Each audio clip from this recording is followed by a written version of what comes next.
Bonjour à toutes et à tous et bienvenue sur NicoPrime TV. Aujourd'hui, je vous propose de commencer une série de 15 vidéos de tutoriels de peinture sur des figurines que j'attendais depuis un bon moment. Mais on voit ça juste après le générique.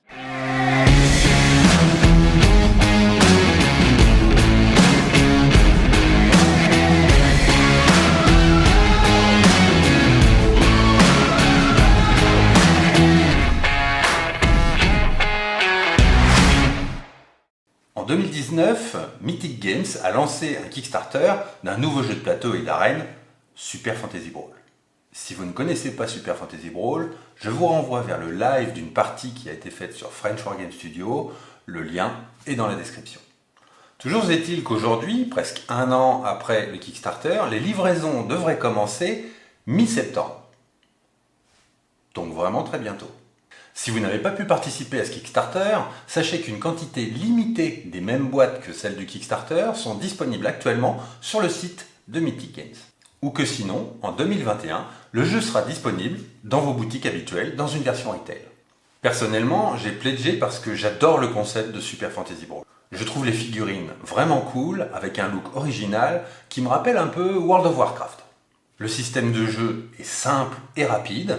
Il offre une rejouabilité énorme et se rapproche du fonctionnement d'un League of Legends.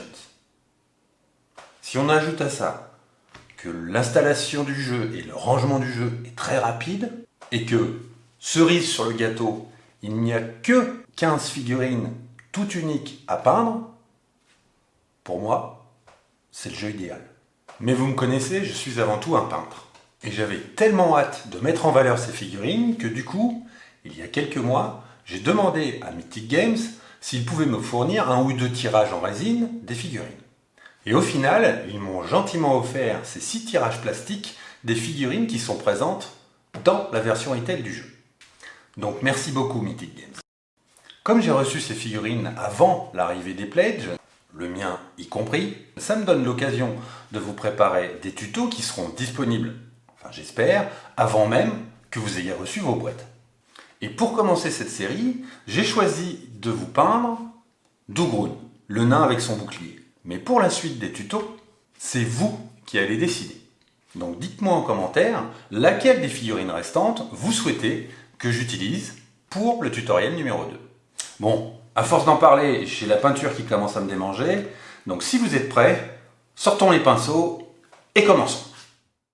Bien, grâce à la magie du non direct, nous voici devant mon atelier avec Dougroune et j'aimerais vous parler un petit peu plus de la figurine. On est sur un plastique dur, du type Games ou très proche. Les figurines sont solides, pas de risque de casse, etc. Elles arrivent pré-montées, mais je pense que ça ne gêne absolument pas pour la peinture.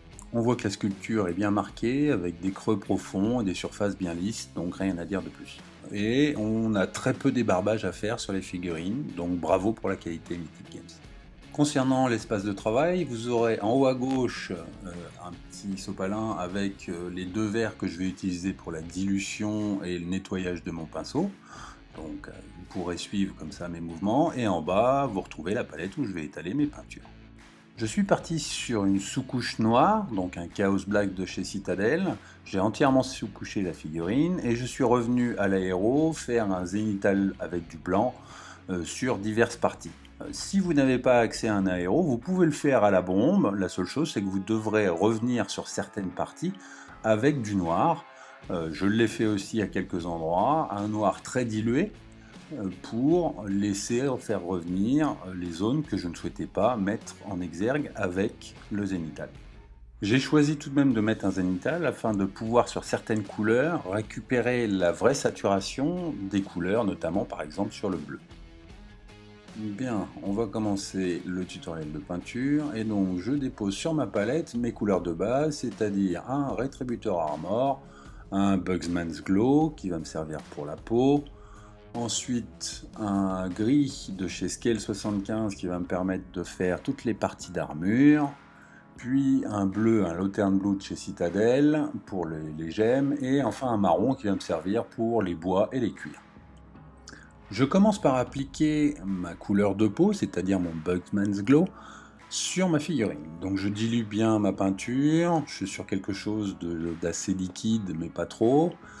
Je charge mon pinceau moyennement et je viens appliquer cette couleur en fine couche sur les zones qui sont déjà pré-éclaircies grâce au zénithal et qui vont me permettre d'obtenir rapidement une couleur de peau très uniforme. Je vais passer une ou deux couches bien fines et bien étalées sur ces zones et grâce au zénithal, je vais obtenir déjà un pré-ombrage de cette peau. J'applique aussi ma peinture de façon bien diluée à l'intérieur des yeux et dans la bouche afin de venir commencer à dessiner le contour et le fond en même temps de ces zones de peau. Et voici à quoi ressemble la peau une fois que tout est posé partout sur la figurine. Je passe ensuite au gris, et donc avec mon gris de chez Scale75 que je dilue assez fortement. Je vais venir couvrir mes zones avec de légers traits, des petits points, de façon à construire progressivement, on va dire, la montée de la lumière sur les différentes zones. J'utilise la base de mon zénithal pour venir éclairer vraiment les parties les plus hautes de ma figurine, ou les parties saillantes que je souhaite mettre en exergue. Par exemple ici les bords du marteau, où je souhaite donner une profondeur et créer un contraste avec ce qui va venir au centre du marteau après. Vous voyez que j'applique doucement ma peinture sur les différentes zones et que je pousse le pigment vers mes zones de lumière. Ça me permet aussi de commencer à travailler, on va dire, le faux NMM qu'il va y avoir sur les différentes parties d'armure grâce au jeu de contraste et à la façon dont j'oriente ma peinture. Je remonte vraiment mon gris vers les zones que je veux les plus lumineuses et j'oublie volontairement certaines zones qui vont rester noires ou presque noires avec la couche qui est présente sur le dessous. Mais en faisant comme ça, je vais pouvoir progressivement, grâce à une peinture bien diluée, venir éclairer mes zones dans le sens que je veux pour les faire correspondre notamment à l'illustration qui m'a servi de base pour faire ce nouveau livre.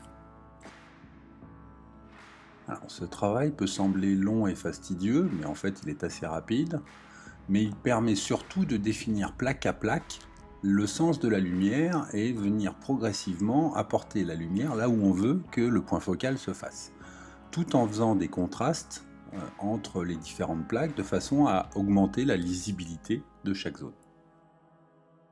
Lorsque tout est bien sec, je viens passer une deuxième fois cet éclaircissement en renforçant en fait les lumières que je souhaite être les plus grises possible sur l'armure.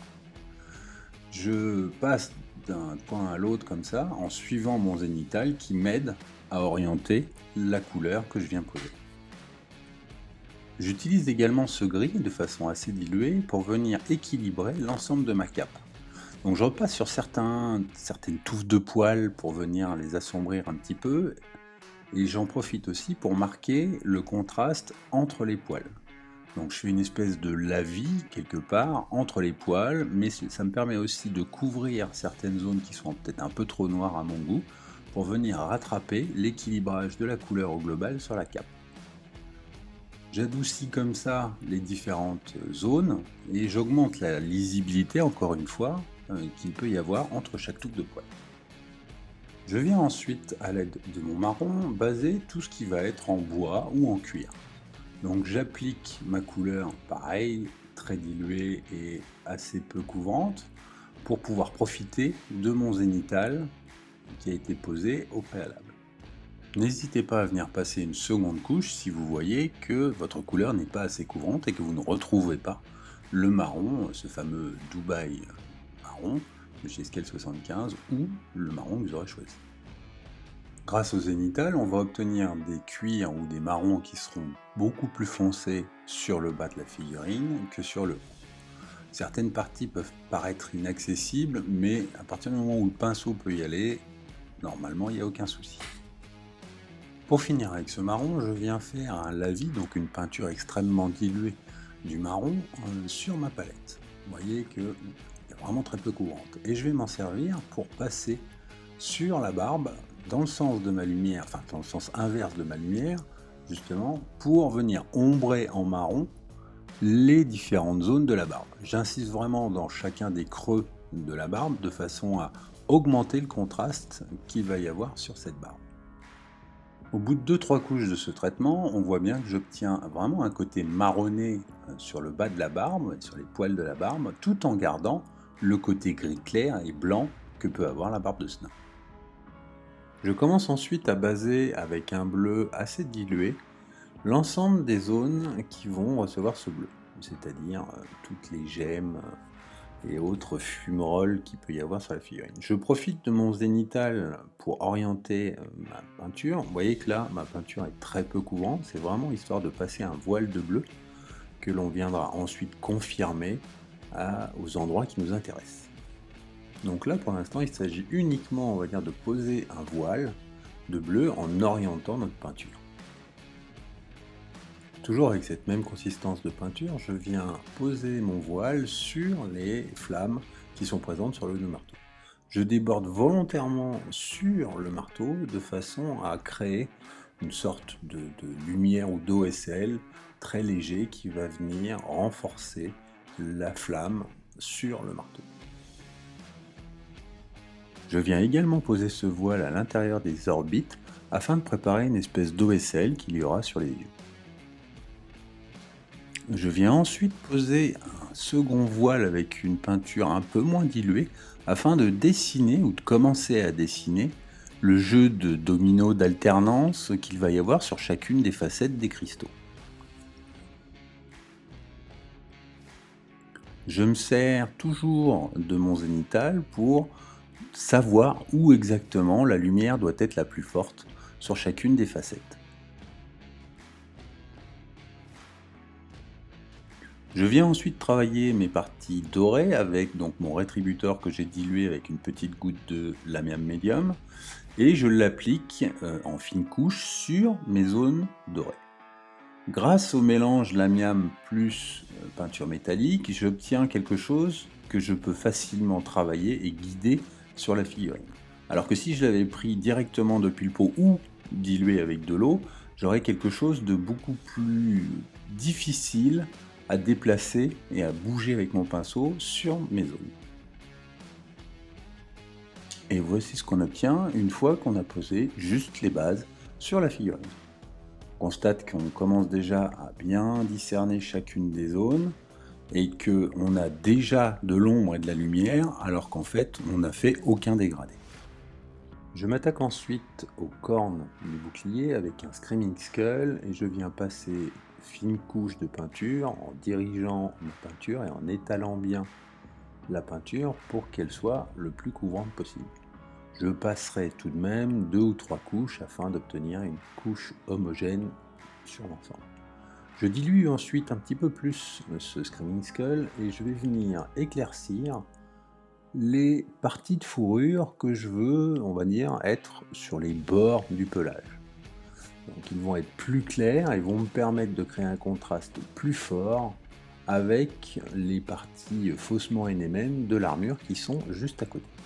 Je fais également coïncider la partie supérieure de la cape et l'arrière de la tête avec ce Screaming Skull pour égaliser mon dégradé sur les différents poils de fourrure. Vous voyez que ça du coup rajoute encore un peu de contraste sur la définition de chaque poil, et pourtant j'y passe pas 3 heures.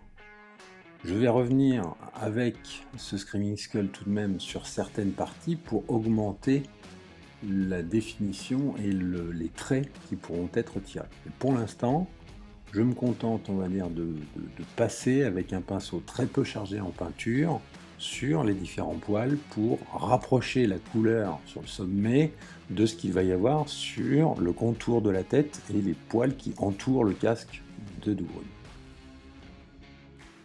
Et voici ce que j'obtiens au final, une fois que tout est bien sec. Je vais ensuite passer un généreux ancrage d'Agrax Earthshades sur quasiment l'intégralité de la figurine, excepté les parties bleues. Je vais commencer par les cuire pour augmenter en fait le contraste et accentuer le zénithal qui était déjà présent sur la figurine. Ça me permet de teinter beaucoup plus fortement chacune des zones et d'apporter un peu plus d'intensité à mon jeu de lumière. Je détache ainsi de façon simple et rapide l'ensemble des volumes, en marquant de façon prononcée les creux, par exemple ici sur les bords du bouclier, on voit un parfait détachement entre la partie métallique ou NMM du bouclier et le bois. Avec ce shade, je crée également des ombres en contraste, notamment par exemple ici sur le dessous de chaque corne. Je pose mon shade de façon généreuse sur la cape, en le dirigeant le plus possible vers le bas et vers l'ombre, mais vous voyez que je vais remonter doucement et moins je vais avoir de peinture sur mon pinceau, plus je vais aller sur le haut de la cape. Ça va me permettre de définir ainsi un petit peu plus l'écart ou le creux qu'il y a entre chaque poil dans une couleur marronnée qui sera parfaite pour simuler un pelage. Toujours avec mon Agrax, je viens renforcer les creux et l'ombrage sur mes parties de peau. Je passe idem beaucoup d'encre sur ces zones-là tout en les dirigeant de façon à centraliser ou à mieux définir l'endroit où se pose chacune de mes gouttes d'encre. Ça me permet de créer vraiment des ombres sur mes couleurs et d'accentuer mes jeux de lumière de façon assez simple et rapide. Je laisse ensuite sécher tout cela pendant un bon quart d'heure pour que le shade puisse agir.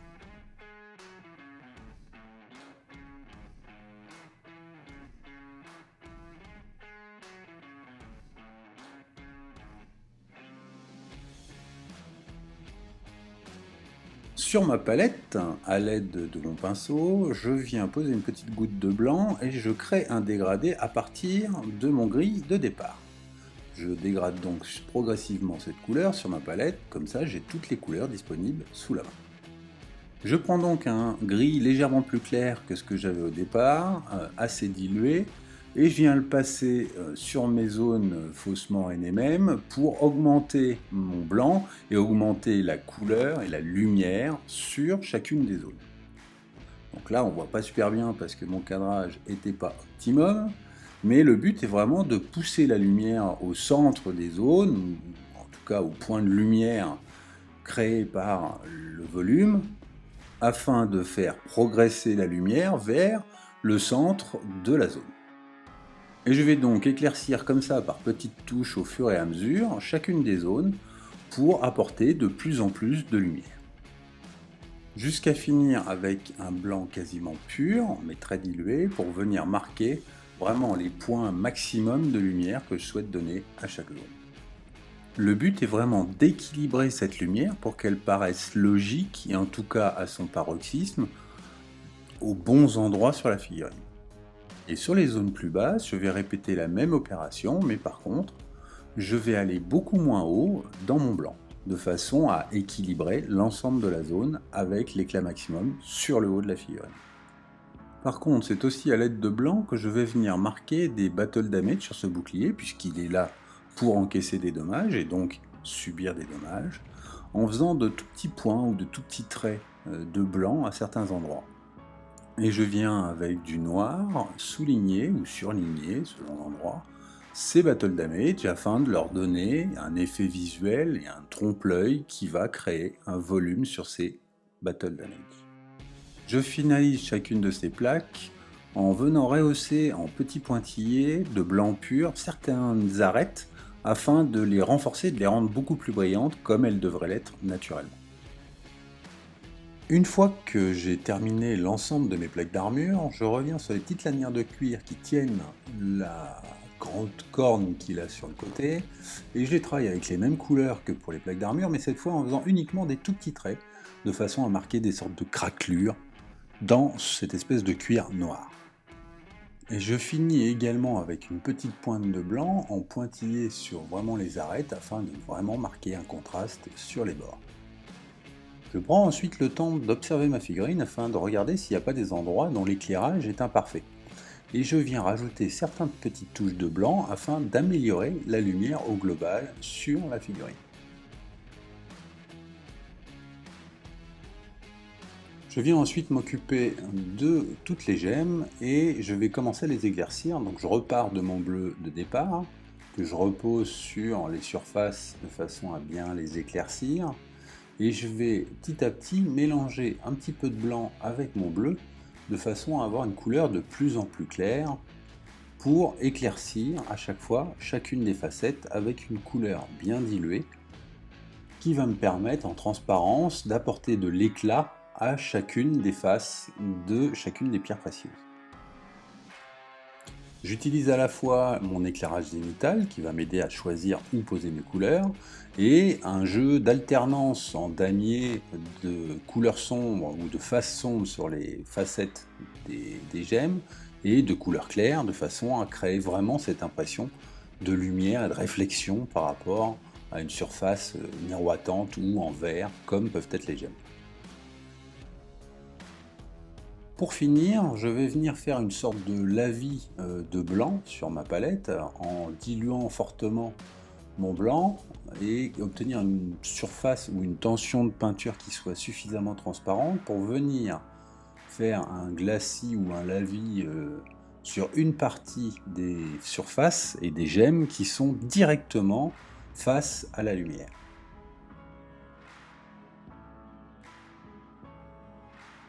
J'utilise exactement la même technique avec mon blanc pour venir progressivement éclaircir et éclairer la fumée qui sort du marteau. Donc je prends un blanc un peu dilué et je viens comme ça progressivement sur les volutes tirer vers un bleu de plus en plus clair, puis au final sur un blanc, sur chacun des petits panaches et des petites volutes de la fumée qui se dégage. Pour finir, je viens repasser un petit lining de blanc pur assez dilué sur chacune des arêtes afin de créer vraiment une illusion de tranchant sur chacune des gemmes. Et voici ce que vous devez obtenir au final sur vos gemmes et sur la petite fumée. Avec mon Screaming Skull, assez dilué une fois encore, je vais venir faire de micro-lining sur l'ensemble des poils qui composent le pelage de la cape. Donc en gros, je redessine un petit peu la sculpture de chacune des touffes de poils de façon à lui donner une direction, un sens, en éclairant, on va dire, la partie la plus basse ou la plus pointue de chacune des touffes. Je préfère redessiner chacune des touffes comme ça en tirant des traits plutôt que de faire un brossage à sec, tout simplement parce que ça me permet de garder vraiment la définition de la forme du poil plutôt que d'avoir simplement une couleur uniforme qui viendrait sur des simili-arêtes. Vous constaterez vous-même lorsque vous peindrez cette figurine que certaines des arêtes sur les poils ou sur les touffes de poils sont très prononcées et très marquées, et sur d'autres un peu moins, voire limite rondes.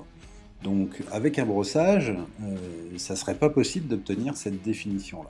Alors que là, en tirant simplement des traits fins, poil à poil, pour définir chacun des triangles des touffes de poils, eh bien ça ne pose aucun problème.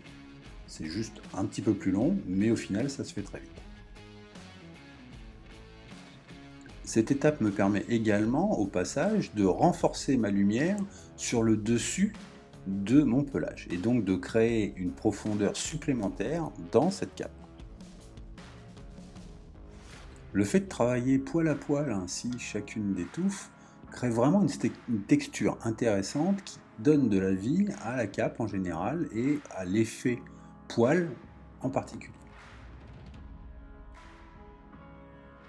Je reproduis le même effet sur les poils qui dépassent du bord du bouclier ou sous la manchette de son bras avec des couleurs légèrement plus claires afin de respecter ma lumière au global. Et au final, on obtient quelque chose de contrasté, de lumineux et à la fois détaillé sur l'ensemble de la partie fourrure. Je vais maintenant travailler la peau avec la méthode intermédiaire que vous avez pu découvrir dans les Total Whip. Et donc pour ça, j'ai sur ma palette actuellement un Bugsman's Glow, un Cadian Flèche et un Kislev Flèche. Je vais commencer par faire un mix 50-50 de mon Bugsman's Glow et de mon Cadian Flèche pour faire mon premier éclaircissement.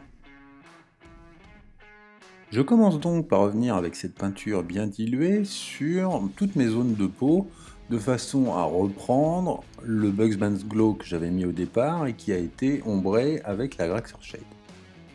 Je tire donc ma peinture dans le sens de mes volumes et de ma lumière afin de venir éclaircir les zones tout en conservant les ombres créées avec la Grax.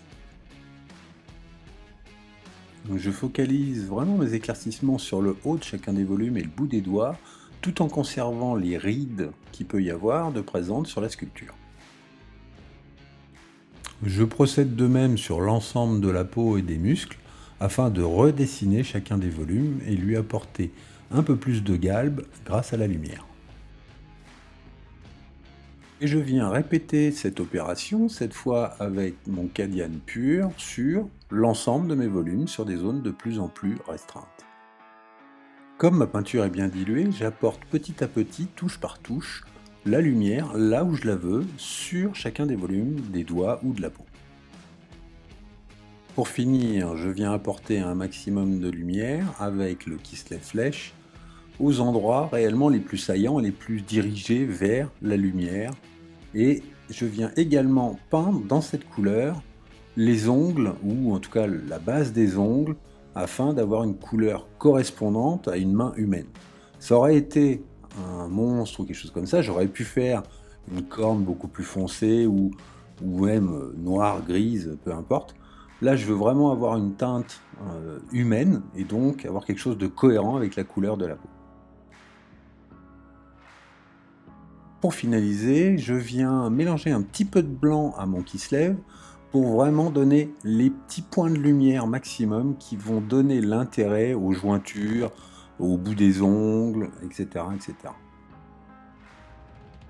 Afin de redonner facilement un peu de carnation à cette peau, je vais venir avec une toute petite pointe de Reikland Flesh Shade, redonner un petit peu de couleur dans les ombres à mes volumes de peau. Donc je dépose de très petites quantités que j'oriente réellement là où je veux que ma lumière ou ma colorimétrie change un petit peu. Au final, j'obtiens une peau légèrement rosée, voire un petit peu rouge, dans les profondeurs, qui va parfaitement en opposition avec mes zones bleues sur la figure. Je poursuis maintenant le travail de l'ensemble des cuirs en reprenant ma couleur de base, c'est-à-dire mon Dubai Brown, et je dilue vraiment bien ma peinture afin de pouvoir faire des choses très précises. Donc une fois que j'ai atteint ma consistance, je prends ma peinture sur mon pinceau et je viens commencer à marquer à l'aide de petits points et de petits traits l'ensemble de mes zones de cuir. Cette technique a deux objectifs principaux, créer à la fois de la texture et des éclaircissements sur mon cuir. J'utilise ensuite le Off-White de chez Scale 75 afin de venir marquer ou accentuer quelques-uns de ces petits traits et surtout exagérer les bordures de mes volumes de cuir. Je m'attaque ensuite à ma texture de bois qu'il y a de présent sur la corne. Donc pour ça, je dépose un Mephiston Red sur ma palette ainsi que un petit peu d'orange. Je mélange ensuite une pointe de mon Dubai Brown avec mon Mephiston Red et je dilue bien ma peinture afin d'obtenir un marron légèrement rouge. Je viens ensuite tirer des traits tout simplement sur la corne afin de représenter des veines un petit peu plus rouges que d'autres endroits sur cette texture de bois. Et je reviens avec mon rouge pur afin de tirer des pointillés ou des lignes un petit peu sinusoïdales entre ou à côté de les traits que je venais de placer. Le but va être de simuler l'ondulation naturelle des veines du bois. Je m'assure que cette ondulation est légèrement plus présente aux endroits où sera appliquée ma lumière. Je continue en mélangeant mon orange avec une pointe de mon Dubai Brown et je dilue à nouveau bien ma peinture. Je vais cette fois reproduire la technique de tout à l'heure mais en espaçant beaucoup plus les veines et en faisant des traits légèrement plus courts. Et je vais focaliser tout ça vraiment dans ma zone de lumière. J'oublie limite les zones qui vont être dans l'ombre. Je viens ensuite ajouter une pointe de White Sands dans ce mélange et je viens placer vraiment des petits traits, des petits pointillés afin de marquer des sortes d'écailles ou d'éclats, on va dire, dans la veine du bois. Ces veines vont rester très visibles et ces éclats très marqués de façon à justement créer cette irrégularité sur la surface du bois. Je vais même renforcer ces irrégularités en utilisant un Rhinoxide bien dilué et je vais venir souligner ou juxtaposer les traits que je venais juste de faire avec cette couleur très sombre. Je vais ainsi créer un trompe-l'œil qui va m'aider à renforcer ma texture. Maintenant que toute ma texture est posée, je viens créer un glacis de mon Rhinoxide pour pouvoir apporter de l'ombre et de la lumière sur ma zone. Et donc je pousse vers l'ombre mon glacis de façon à ombrer encore plus les parties qui sont dans l'ombre, tout en les gardant texturées.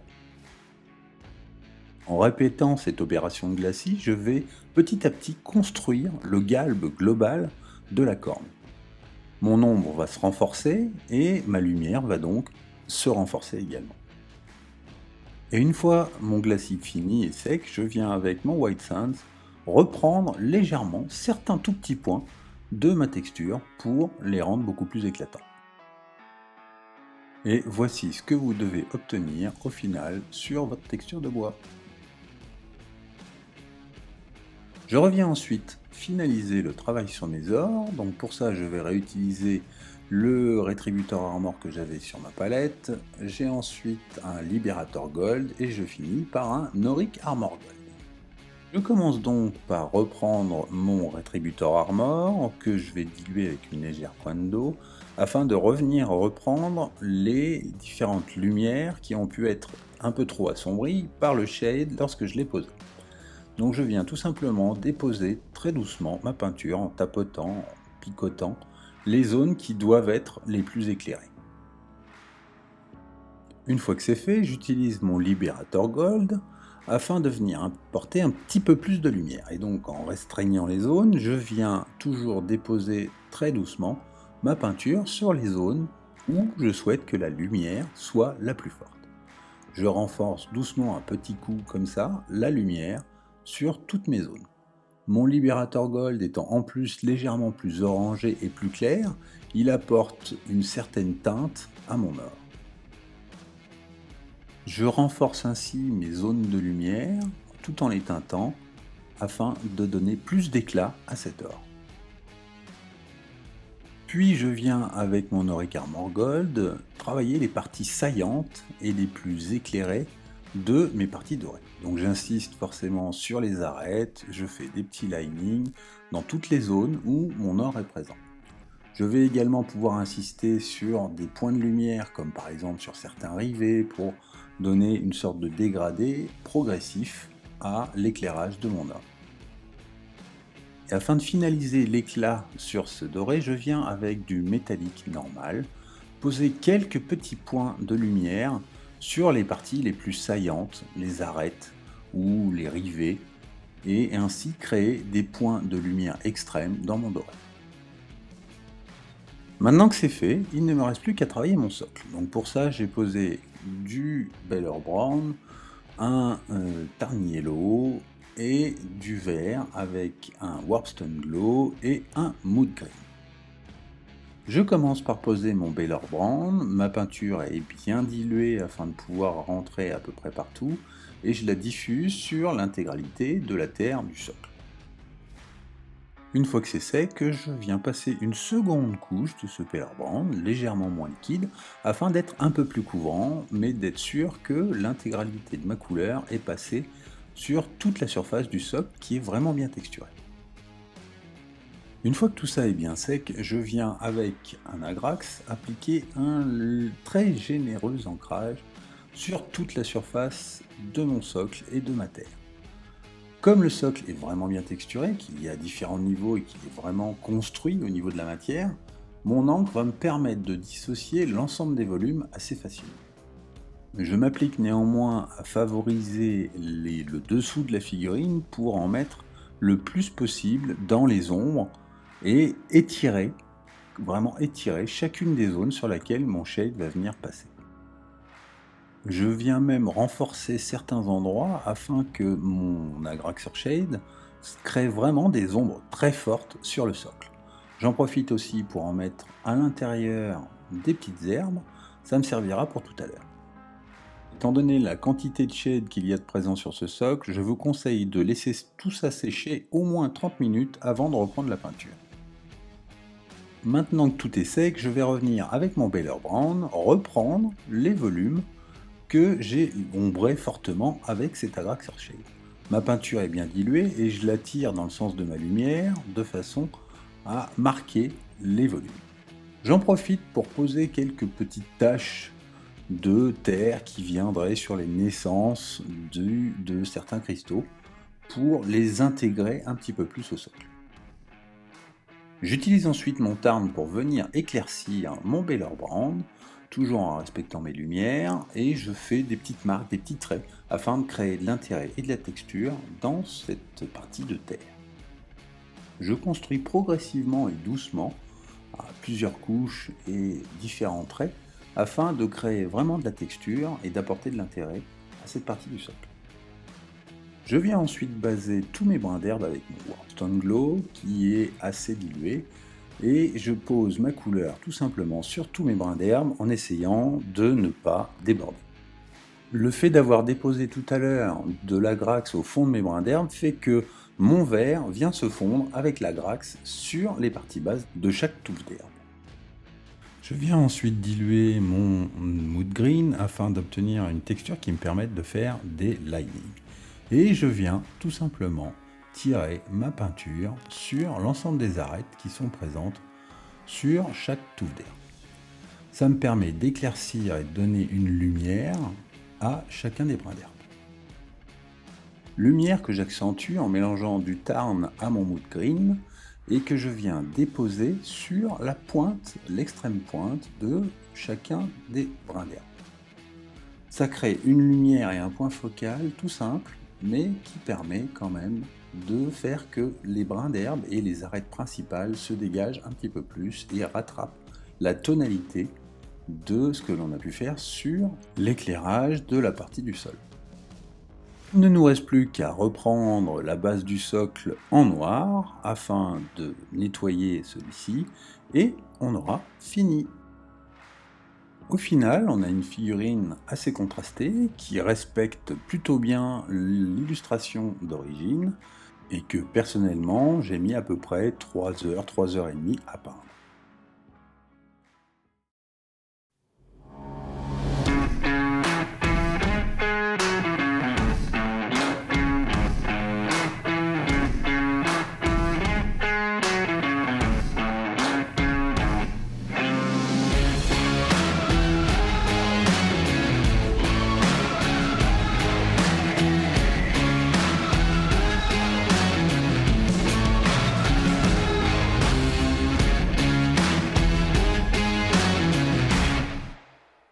Voilà, cette vidéo est maintenant finie, donc si vous l'avez aimée, n'hésitez pas à laisser le petit pouce bleu qui va bien, à vous abonner si ce n'est pas déjà fait, à activer la cloche, enfin bref, comme d'habitude. Et n'oubliez surtout pas de me dire en commentaire quelle figurine restante vous aimeriez que je fasse pour l'épisode numéro 2 de cette série. Sur ce, à très bientôt et merci.